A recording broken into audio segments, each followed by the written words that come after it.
Hello everyone, you're listening to Alternative Revelations with Linda Emmanuel. This is podcast number 26, all about AZOMITE. And before I get started, I have to read this disclaimer that I am not a medical doctor, nor am I a licensed practitioner. Therefore, I cannot give medical advice, and these podcasts are for informational purposes only. And with that said and done, I can begin the podcast. Roland J. Anderson was a geological prospector from San Francisco, California, who started a mining company in 1942 to mine and sell a pink ore discovered in central Utah.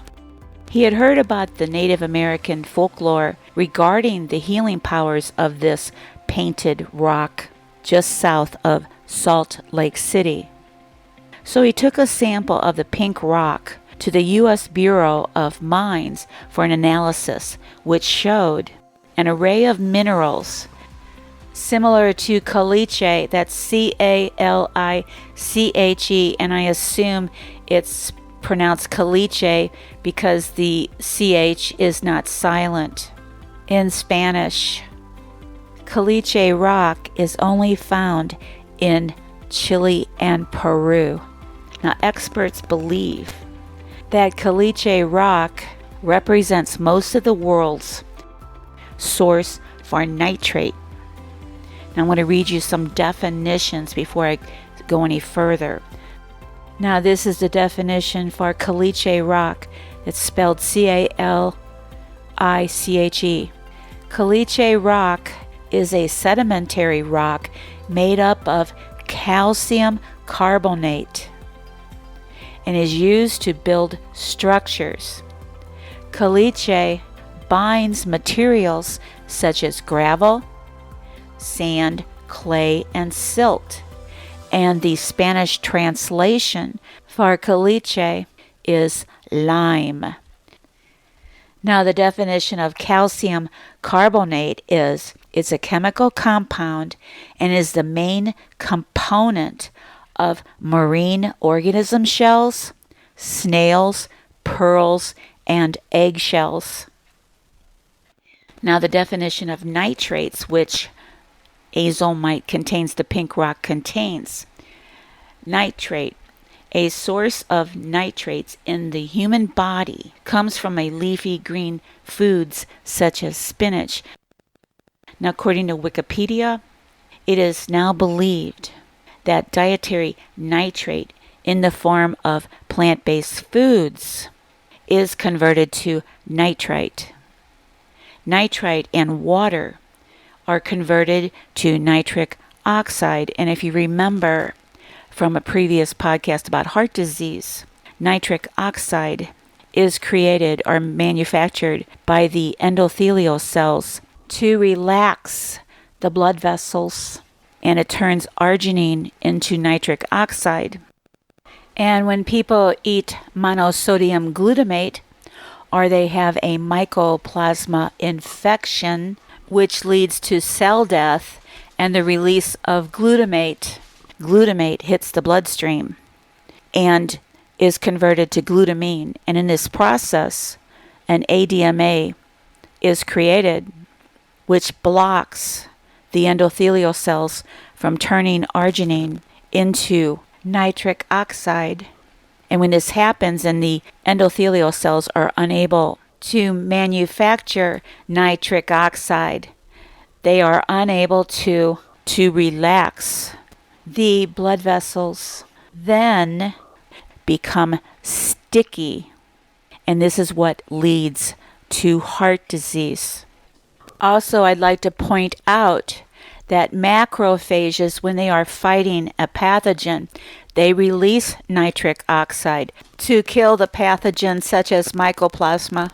So maybe nitric oxide in the blood kills pathogens. Now back to the story. Now when Roland J. Anderson took the painted rock to the U.S. Bureau of Mines.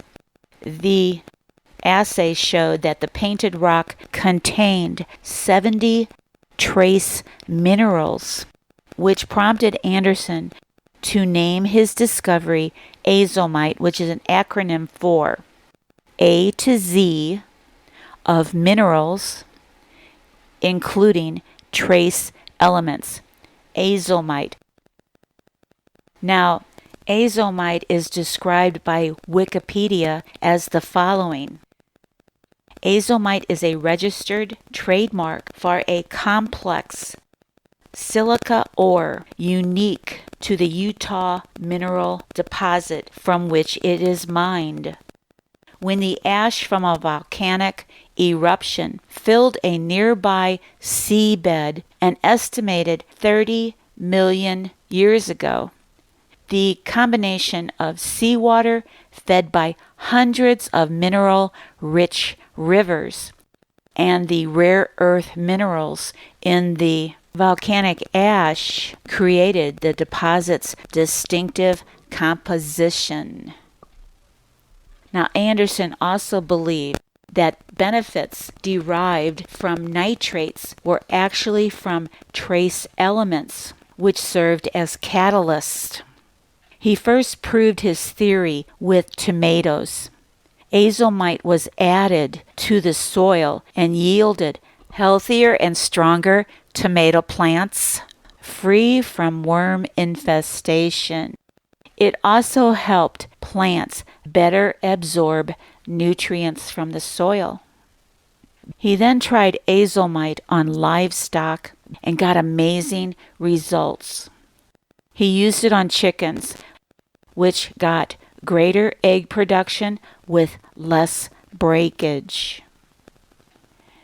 As far as other livestock, he noticed improvement in growth, reproductive vigor, and immunity, which meant better absorption of feed, which meant less cost to farmers. In dairy cattle, he noticed an increase in milk production. According to Wikipedia, AZOMITE and livestock producers have used AZOMITE to support livestock health and plant nutrition for over 70 years.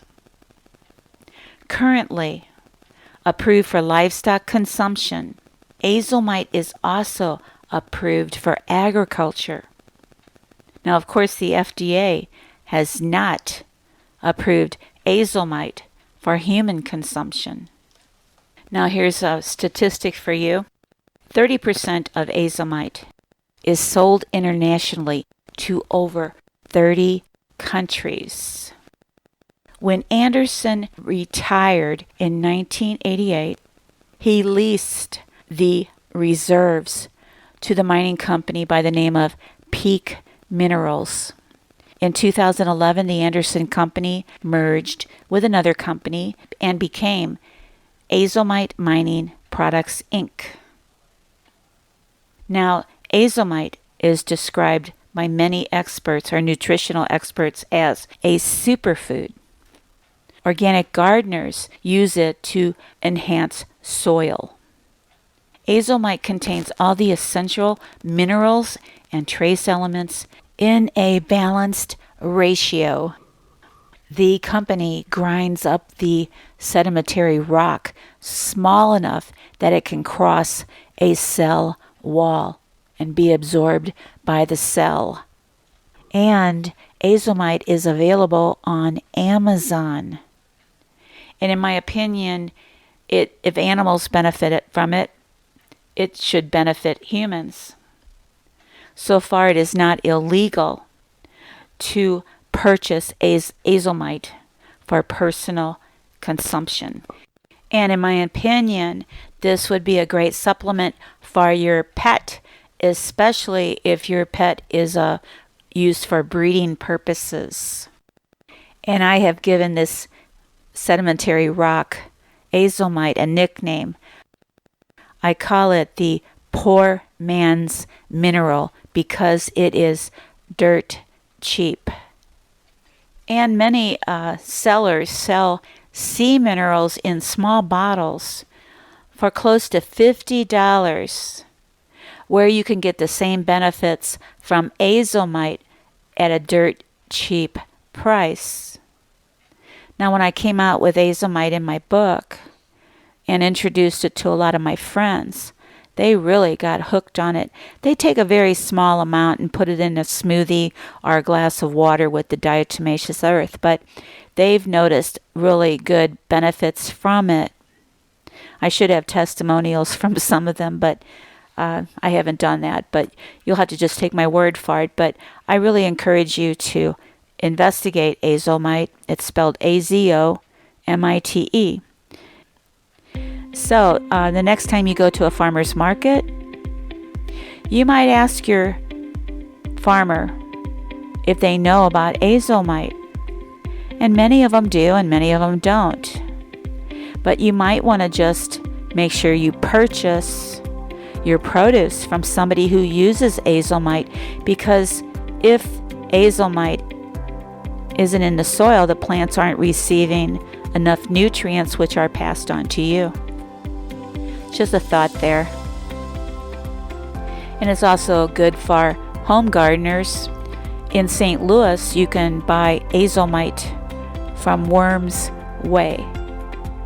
And I would imagine that you can purchase AZOMITE at a farmer's supply hardware. That's where I would start. So again, it's available on Amazon. And it is dirt cheap, but the postage is costly if you don't have Amazon.Prime, because I think the bags are like about 40 or 50 pounds. And that could cost a lot of money if you don't have Amazon Prime. So I really encourage you again to investigate AZOMITE and see if it's right for you. So that ends this podcast, and I hope it was educational. It was very educational for me.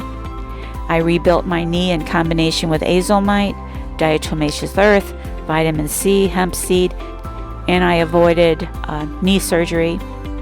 And I think AZOMITE would be good for pets. Why not? It's good for livestock. They're vulnerable to disease and cancer too. And I have no idea what my next podcast is going to be about. I'm just going to surprise you. So until next time, good night and God bless.